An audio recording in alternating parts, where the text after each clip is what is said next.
Hey, what's going on, guys? It's Abyss, and following the Bounty Hunter Rework has introduced the Vesta Longsword to the main game of old school RuneScape.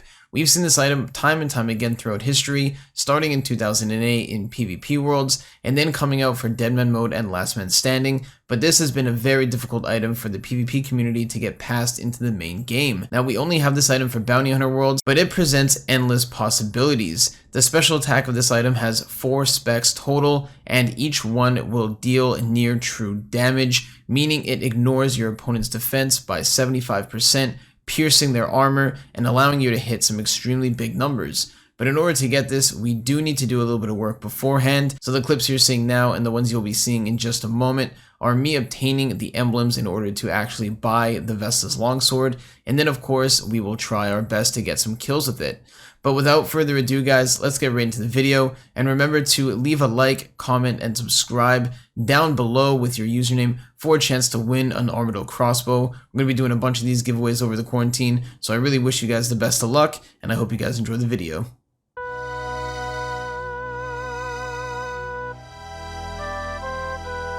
Alright, that's another one down.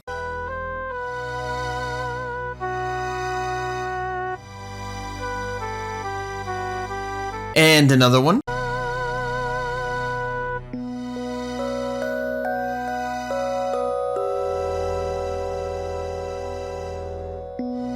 Since the majority of people in Bounty Hunter worlds are Peking and Edgeville, I decided to get out max mage gear and the nightmare staff and try to rush them since their mage defense is very low.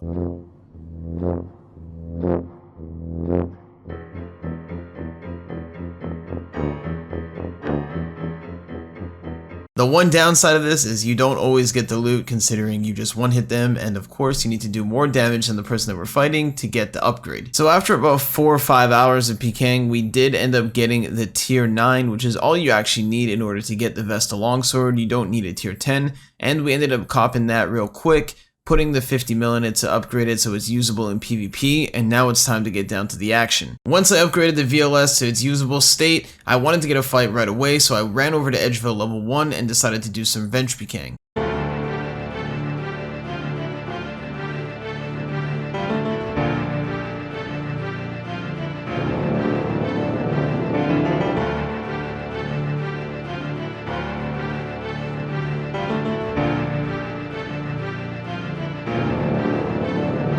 Oh my god, the accuracy on this thing is ridiculous. Just like that, we dropped him with the 68.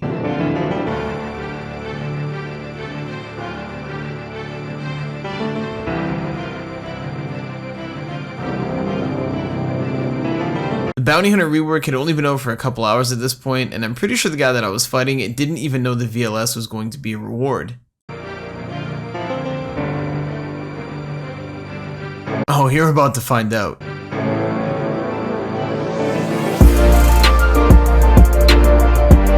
Yeah, judging by his reaction, he had no clue this item was coming out today, or that it even existed. Also, if you're wondering why I have an imbued heart in my inventory, I really don't know. I accidentally brought it, I guess. Peking in Edgeville is fun and all, but I decided it was time to try this thing out Deep Wilderness. So I geared up in a tribrid set, headed over to Mage Bank, and I wanted to try and surprise my opponents, thinking that they might not know that I have the VLS on me.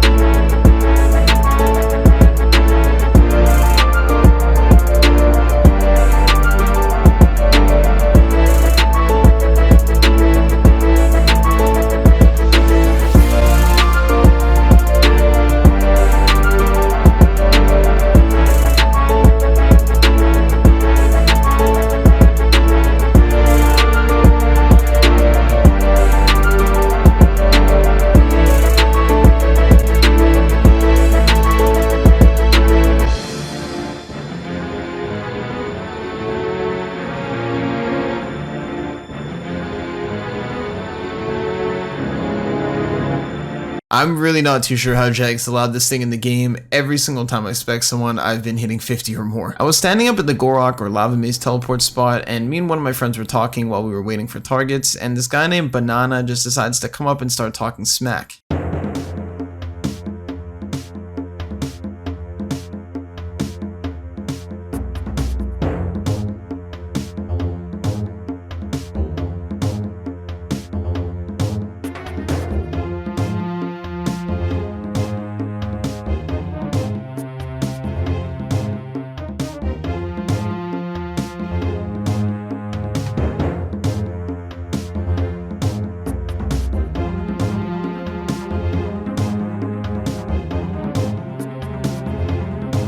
Ah, sweet, sweet victory. For some reason, it's always the people with the biggest mouths that drop the quickest, and in this case, drop the most loot as well. Thank you for the AGS, buddy.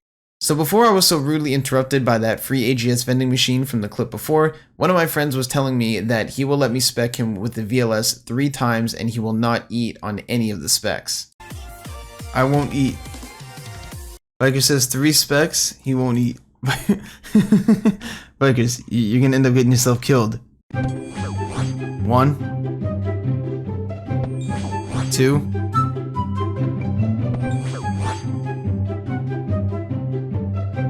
I gotta be completely honest, that takes some massive balls to let somebody do that.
If you made it this far, you're probably wondering what makes the VLS so much more desirable than Dragon Claws or AGS, and to put it simply, the AGS or D Claws definitely do more damage in terms of raw DPS. They can hit in the upper 80s, and I don't really think the VLS can hit that high. It's really impossible to tell because you can't use the VLS outside of the wilderness on BH worlds, which means you're not actually able to test it on the dummy in the house, so you can't actually see the max hit unless you hit it on another player.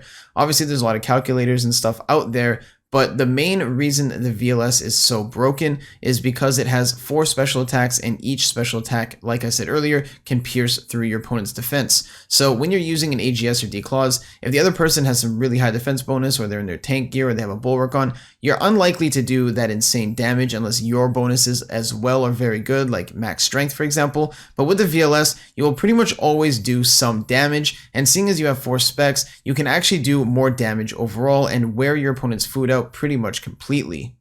I wanted to include this clip in the video somewhere because I got it while I was recording, but I didn't really know where to include it, so I thought I'd just throw it towards the end. I ended up killing this Voldesad guy. He was my target, and for some reason I didn't get an emblem, but he didn't protect his bulwark. I'm not sure what he was doing, but thank you for the bulwark, I guess. And I really hope you guys enjoyed the video today, guys. This here has been a blast. It was so much fun picking up the VLS. I know this video was a little bit shorter than the videos I'm used to uploading, but I really just wanted to get out some VLS content as soon as possible. We had some pretty good kills, some pretty close calls, and I really thought that you guys will enjoy it. And if you guys did, remember to leave a like and comment down below, hit that subscribe button, leave a comment with your username though, so that you can be entered in a giveaway like this and potentially win yourself an ACB. It looks like Ivan, Mr. Ketchup is the winner, so all you gotta do, man, is message me either in-game, Discord, Twitter, Twitch, or just find a way to message me, and I have an ACB ready with your name on it.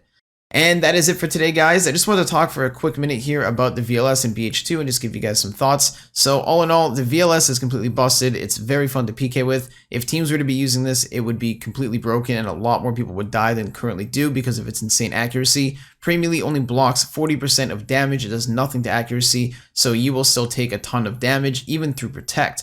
Now, the one thing I will say as well, BH2 only bringing out the VLS. Hopefully that's just the beginning, and maybe we can start getting the Statius and Morgan's items and PvP armors and stuff like that we've all been hoping for. I really think that Jagex needs to do something to BH2 though. It's not all the way there, and there are so many things that they could have done better. As of right now, I only see the only real reason to go to BH2 in my opinion, other than just Peking and Edgeville, is to just farm VLSs, or a lot of people are still boosting. But I don't really know what's going to happen. It's very early in, and we have a lot of stuff to be thinking about in the future with Bounty Hunter and whatnot. But anyways, guys, I do hope you enjoyed the video for today. I just wanted to give you guys, like I said, a little bit of a taste of the VLS and what I'm going to be doing with it. Expect a full VLS video in the future, in the next few days here, hopefully, and I will see you guys in the next one.